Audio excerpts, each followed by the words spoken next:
আসসালামু আলাইকুম ভিউয়ার্স। আশা করি আলহামদুলিল্লাহ আল্লাহর রহমতে ভালো আছেন। আমিও আল্লাহর অশেষ রহমতে মেহেরবানিতে ভালো আছি। অন্যান্য দিনের মতো আজকেও আপনাদের মাঝে নিয়ে হাজির হয়েছি খুবই শক্তিশালী এবং খুবই পাওয়ারফুল চমৎকার একটি পরিসাধনার আমল নিয়ে।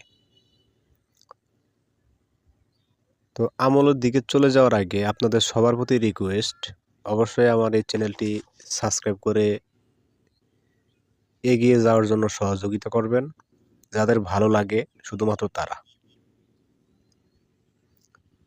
তো যাই হোক, বেশি কথা বলবো না, আমলের দিকে চলে যাই। আজকের আমলের যে পরিটি, সেই পরিটি জায়েজ এবং নাজায়েজ সব ধরনের কাজ করতে অভ্যস্ত, সব ধরনের কাজকর্ম পারে। কিন্তু সবার প্রতি রিকোয়েস্ট, যে বা যারা এই আমলে সফলতা পাবেন, কখনো কোনো সময় খারাপ ধরনের কোনো কাজ করাবেন না। সব ধরনের ভালো জায়েজ কাজ করানোর চেষ্টা করবেন, কারণ নাজায়েজ কাজ করবেন তো ভবিষ্যতে কোনো না কোনো দিন সেটার এফেক্ট আপনার উপরে পড়বে, অথবা সেটার ফল আপনি পাবেন। এটাই স্বাভাবিক। এই আমলটা 18 বছরের উপর থেকে নারী এবং পুরুষ যে কোনো মাযহাবের লোক করতে পারবেন, যে কোনো ধর্মের লোক করতে পারবেন। আর আমল করার আগে অবশ্যই আমলের অনুমতি নিয়ে তারপরে করবেন, যাদের ভালো কোনো গুরু নেই। আর যাদের ভালো কোনো গুরু আছে, তারা অবশ্যই তাদের কাছ থেকে আলোচনা করে, পরামর্শ করে, অনুমতি নিয়ে, প্রয়োজনে নিজের ফ্যামিলি মেম্বারদের সবার নিরাপত্তার ব্যবস্থা করে নিয়ে তারপরে করবেন। না হলে কোনোভাবেই এই ধরনের অদৃশ্য মাখলুক হাসিল করার যে সমস্ত আমল আছে, কোনো আমলই হাত দিবেন না, এতে হিতে বিপরীত হতে পারে। এই আমলটি আপনারা নতুন চাঁদের জুম্মারাত অথবা যে কোনো জুম্মারাত, আমাবস্যা, পূর্ণিমা, এশার নামাজের পর থেকে শুরু করতে পারবেন। এই আমলের জালালি জামিলি পরহেজ নাই। কিন্তু নেশা জাতীয় দ্রব্য যারা সেবন করেন, বিড়ি, সিগারেট, তামাকজাত দ্রব্য, এগুলো কোনোভাবেই খেতে পারবেন না। সাবধান। আমল করার কমপক্ষে 2 থেকে 3 দিন আগে এগুলো আপনাকে ছাড়তে হবে। তো এই আমলের কিছু জিনিস লাগবে, প্রয়োজনে আপনারা নোট করে রাখেন। প্রথমত লোবান এবং হিং, একটি মাটির বাটি লাগবে, কয়লা লাগবে, ভালো সুগন্ধি আতর, ভালো সুগন্ধি আগরবাতি।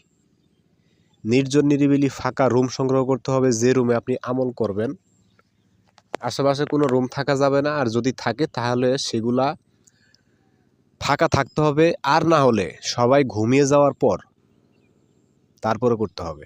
কিন্তু আপনি যে রুমে করবেন সেই রুমে কোনো ধরনের কোনো লোকজন, সারা শব্দ, আওয়াজ যেন না আসে, সেটা খেয়াল রাখতে হবে। প্রয়োজনে সরিষার তেলের সঙ্গে তুলা ভিজিয়ে কানে দিয়ে রাখবেন,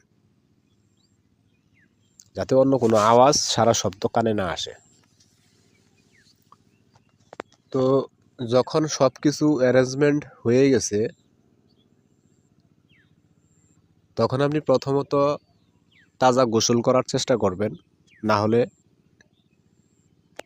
ভালো করে পাক পবিত্র হয়ে উজু করে নেবেন। নেওয়ার পর পূর্বমুখী হয়ে বসবেন। এই আমলে হিসার দেওয়ার প্রয়োজন নাই, বন্ধ করার প্রয়োজন নাই। তারপরেও যদি আপনারা নিজের সেফটির প্রয়োজনে নিতে চান, সেই ক্ষেত্রে নিতে পারেন, সমস্যা নাই। তো এটা করার পর তওবা ইস্তেগফার পড়বেন, দরুদ শরীফ পড়ার প্রয়োজন নাই। লোবান, হিং, কয়লাতে একটু একটু করে জ্বালাবেন, সব একবারে ঢেলে দিবেন না। আপনাকে আমল পড়তে হবে আর এগুলো জ্বালাতে হবে। এটা হচ্ছে প্রত্যেকটা আমলের ক্ষেত্রে নিয়ম।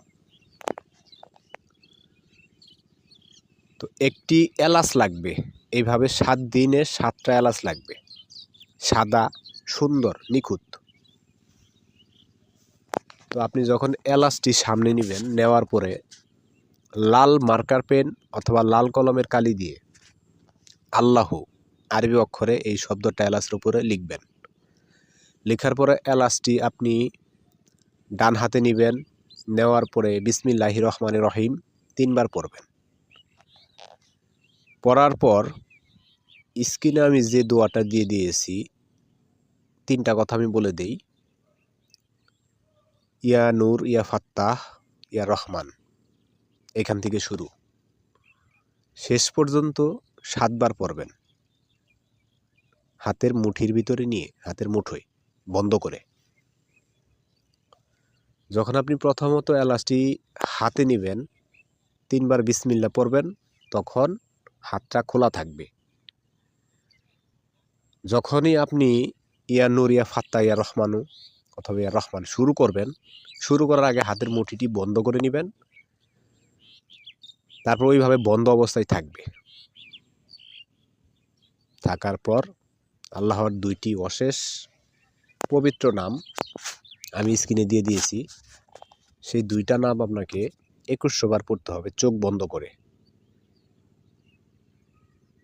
আর একটু একটু করে তখন লোবানগুলো একেবারে সাইডে ছিটিয়ে দিয়ে রাখবেন। কারণ চোখ বন্ধ অবস্থায় আপনি লোবান তো ভালো করে একটু একটু করে ছিটাতে পারবেন না, এই জন্য ওগুলো দিয়ে রাখবেন। তো প্রথম দিনের আমল 2100 বার যখন পড়া শেষ হবে, আপনার আমল শেষ। এইভাবে আপনি একটানা 7 দিন পর্যন্ত আমল করবেন। 7 দিনের আগে আসলে কোনোভাবেই কথা বলা যাবে না, তার সঙ্গে বন্ধুত্ব করা যাবে না। বিভিন্ন ধরনের ভয়ভীতি অনুভূতি হতে পারে, হালকা বাতাস বয়ে যেতে পারে, আলমারি, শোকেস, খাট, টেবিল, চেয়ার এগুলো ভাঙচুর হতে পারে। আপনারা ভয় পাবেন না, আমল ছেড়ে ওইখানে ওঠার চেষ্টা করবেন না, তাহলে সমস্যা আছে। একটানা 7 দিন পর্যন্ত করবেন। শেষের দিন আমল শেষ করে তারপরে ওনার সঙ্গে কথা বলবেন, বন্ধুত্ব করে নেবেন, ডাকার নিয়ম জেনে বিদায় দিয়ে দিবেন। তারপরে ওনার নিয়ম অনুযায়ী ডেকে আপনার যখন কাজ হাতে আসবে তখন কাজ করবেন। আমল এই পর্যন্তই। তো যাই হোক, সবাই ভালো থাকবেন, আমার জন্য দোয়া করবেন, আমিও আপনাদের সবার জন্য দোয়া করি। আর অবশ্যই যাদের উস্তাদ নেই তারা উস্তাদ ধরবেন, তাদের সঙ্গে পরামর্শ করবেন, আমলের অনুমতি নিয়ে তারপর করবেন। আজ এই পর্যন্তই। আল্লাহ হাফেজ। আসসালামু আলাইকুম রহমতুল্লাহ।